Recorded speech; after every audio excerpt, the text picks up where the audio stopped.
Halo YouTube, selamat pagi, siang, sore, ataupun malam, tergantung kapan kalian nonton video saya ini. Dan di episode kali ini, sekarang saya akan mereview penggunaan monitor Philwood setelah 1 bulan pemakaian, yang dimana saya beli pada tanggal 22 bulan kemarin. Dan ini merupakan monitor pertama saya. Dan bagaimanakah kesan-kesannya dan bagaimanakah kelebihan dan kekurangan dari monitor ini? Jangan kemana-mana ya, simak terus video ini.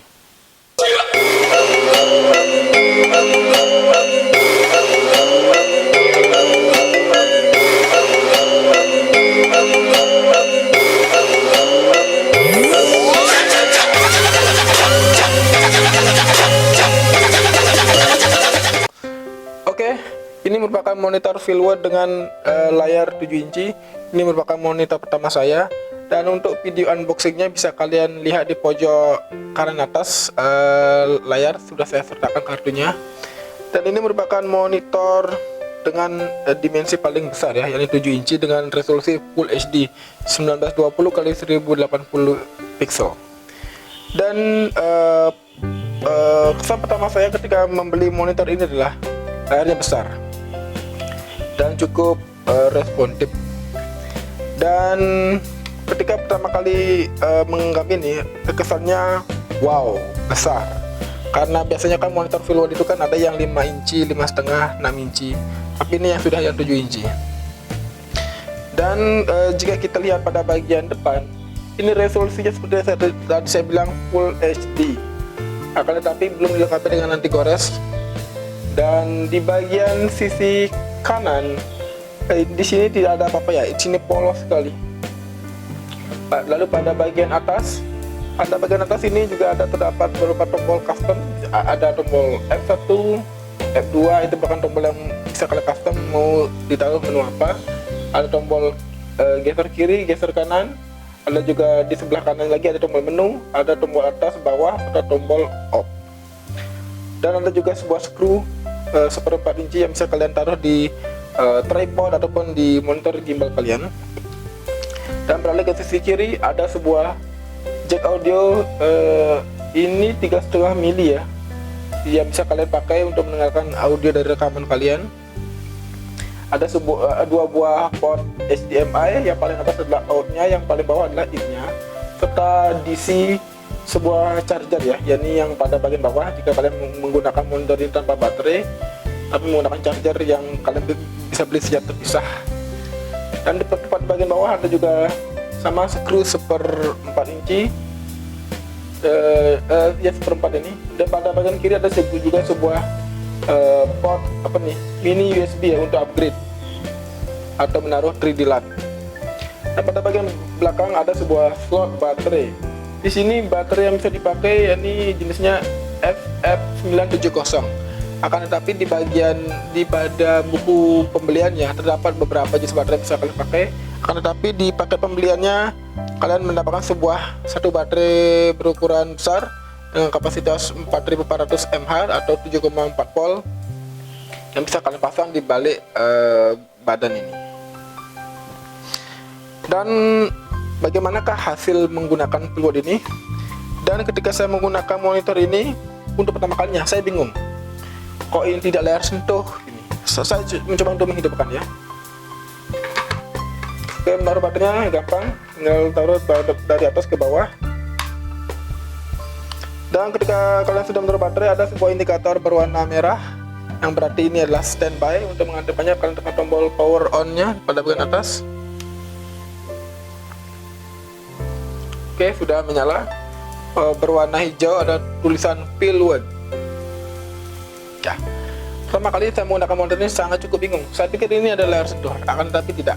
Ini bukan merupakan monitor layar sentuh. Ini adalah monitor yang bisa kalian pencet-pencet ya, dengan menggunakan tombol pada bagian atas ini. Bisa kalian lihat,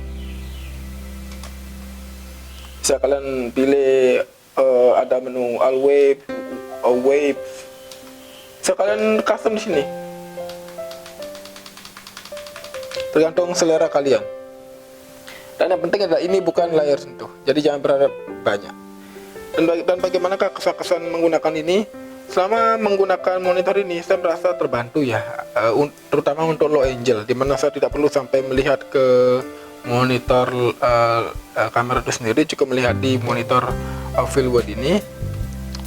Dan untuk daya tahan baterainya saya akui paling lama sekitar 4 jam, dan mengecasnya juga cukup lama sekitar 4-5 jam, mungkin karena belum ada teknologi fast charging.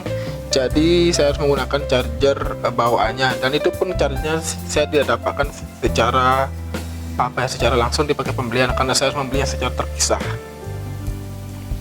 Dan untuk brightness-nya bisa kalian atur sendiri, mau yang paling terang atau yang mau paling tidak terlalu terang, tergantung kondisi dimana kalian menggunakannya. Terutama jika kalian menggunakan di luar ruangan, kalian sepertinya harus menggunakan sebuah sun head atau sebuah perisai biar kalian tidak silau melihat monitor ini. Dan itu juga sudah tersedia dalam paket pembelian. Dan yang terpenting adalah di sini koneksinya bisa menggunakan port HDMI yang untuk outputnya bisa ke mini USB, micro USB, ataupun tergantung jenis kamera kalian yang digunakan. Dan untuk fitur-fiturnya sih di sini cukup lumayan ya. Bisa kalian atur sebuah histogram, ada lagi focus assistant, ada lagi, dan itu juga ada lagi sejenis open exposure ya, agar kalian tahu bagaimana sih apakah gambar itu open exposure atau tidak. Pokoknya banyak sekali, ada focus speaking. Pokoknya ini sangat membantu sekali, terutama jika kalian menggunakan kamera yang belum fitur lengkap. Monitor ini sangat cukup membantu. Dan dari 1 bulan pemakaian, apa saja sih kelebihan yang saya rasakan dan kekurangannya? Oke, berbicara dari segi kelebihan ya.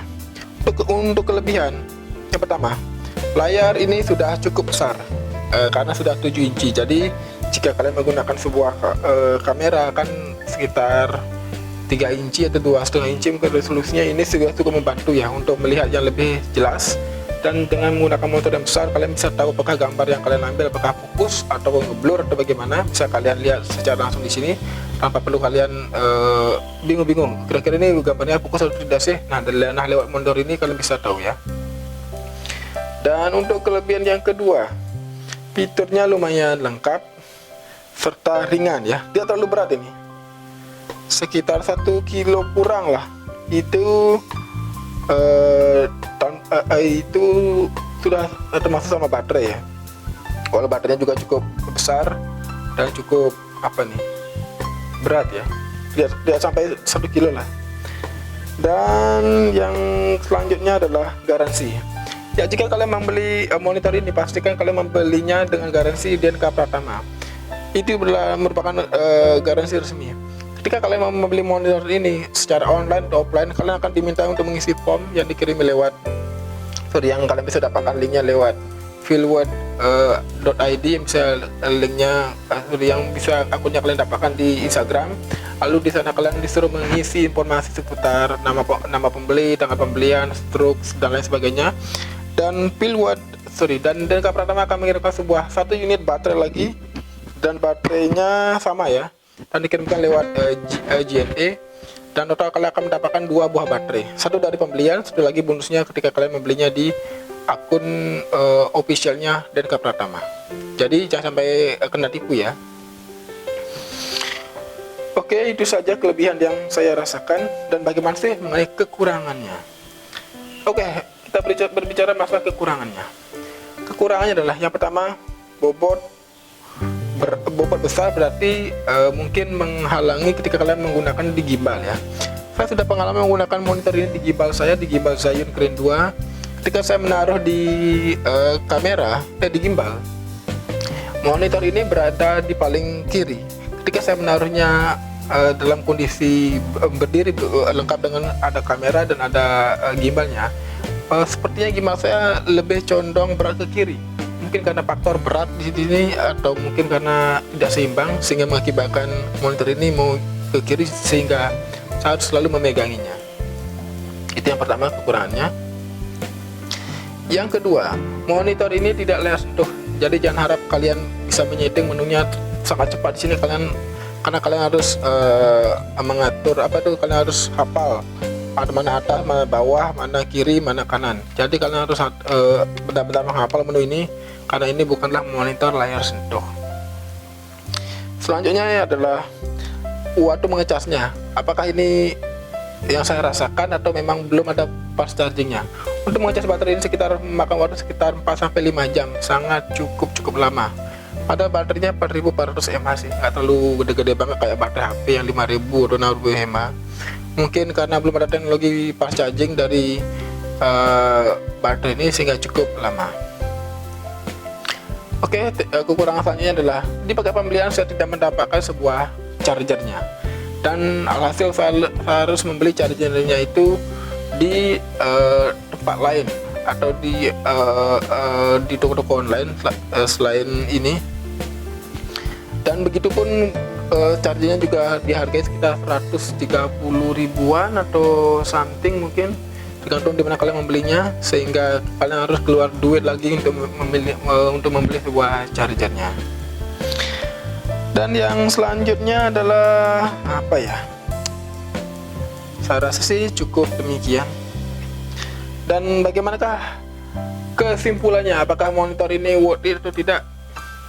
Oke, menurut saya, jika kalian memiliki kamera yang berukuran kecil, compact, mungkin layarnya terlalu kecil sekali, mungkin memiliki monitor ini sangat cukup bagus ya, karena dengan memiliki monitor ini kalian bisa tahu apakah gambar itu fokus atau tidak, apakah kelebihan cahaya atau overexposure atau bagaimana. Kalian bisa melihatnya lewat sini, dan hebatnya lagi kalian bisa memutar videonya juga lewat sini, serta audionya bisa kalian atur mau gede atau kurang, jadi suaranya bisa lebih jelas dibandingkan dengan suara dari kamera kalian. Dan monitor ini juga membantu ya jika kalian bekerja di luar ruangan menggunakan sound head, itu sangat cukup profesional sekali, apalagi jika kalian dilihat oleh klien, kalian akan dilihat sebagai profesional. Dan apalagi ya, itu saja sih. Dan yang terpenting adalah garansinya sudah garansi resmi dan pertama, jadi jangan sampai salah beli ya. Link pembelian akan saya sertakan di kolom deskripsi, silahkan cek jika kalian berminat ya. Dan dengan harga 2.500 kurang 1.000 rupiah, kalian bisa membeli sebuah monitor Philwatt T7 Plus ini di toko online yang saya linknya akan sertakan di kolom deskripsi. Dan dengan tampil ini kalian akan terlihat lebih profesional di depan orang-orang dan sangat membantu untuk produktivitas kalian. Oke, sekian hasil review penggunaan Philwatt ini selama kurang lebih hampir 1 bulan saya menggunakannya, dan sangat cukup terbantu. Dan semoga video ini menjadi referensi bagi kalian yang membelinya. Semoga ada bayangan apakah layak atau tidak dibeli, karena itu adalah keputusan di tangan kalian. Oke, saya Wayan Wirjana, sampai jumpa, dan berikan tanggapan kalian di kolom komentar ya. See you again, bye bye.